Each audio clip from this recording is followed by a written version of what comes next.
अस्सलामुअलैकुम गाइस, पुणे वालों। तो मैं आ रही हूँ पुणे 17 और 18 तारीख को। तो हमारा एग्जीबिशन है और 1 ग्राम गोल्ड ज्वेलरी में बहुत कुछ लाने वाली हूँ।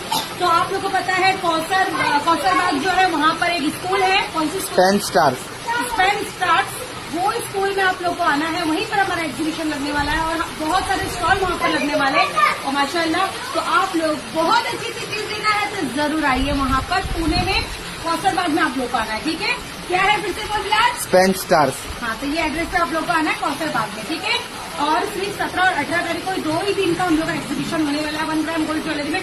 बहुत कुछ छोटी सी छोटी बड़ी चीज आने वाली और एकदम गारंटेड चीज है जो हमारी तो पूरे पुणे, जहाँ दिल्ली, यहाँ वहाँ जहाँ हम लोग हमारी चीजें जाती है सबको पता हमारे पास चीजें क्या है ना। तो चलो फिर अल्लाह हाफिज, जरूर आइए आप लोग पुणे वालों। यही महीना है, इसमें ही आने वाली है। कौन सा महीना चल रहा है? मई। अल्लाह हाफिज।